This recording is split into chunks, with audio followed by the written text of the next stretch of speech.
আজ দেখাবো হায়দ্রাবাদি চিকেন মশলা। এর জন্য কড়াইতে 2 চামচ সাদা তেল দিয়ে একটা মাঝারি সাইজের পেঁয়াজকে বেরেস্তা করে ভেজে তুলে নিতে হবে।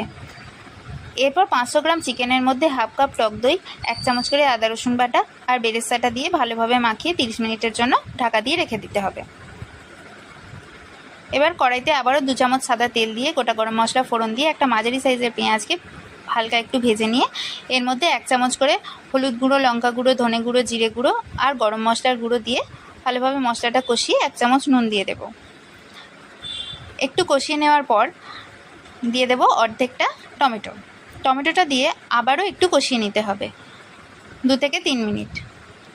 মশলাটা কষিয়ে নেওয়ার পর যখন তেল ছেড়ে আসবে তখন আমরা এর মধ্যে দিয়ে দেব ম্যারিনেট করা চিকেনটা দিয়ে আবারও 2 থেকে 3 মিনিট ভালোভাবে নাড়াচাড়া করে ঢাকা দিয়ে রাখবো 10 মিনিটের জন্য। 10 মিনিট পর ঢাকনা খুলে চিকেনটার মধ্যে 1 মুঠো ধনেপাতা কুচি ছড়িয়ে দিয়ে সব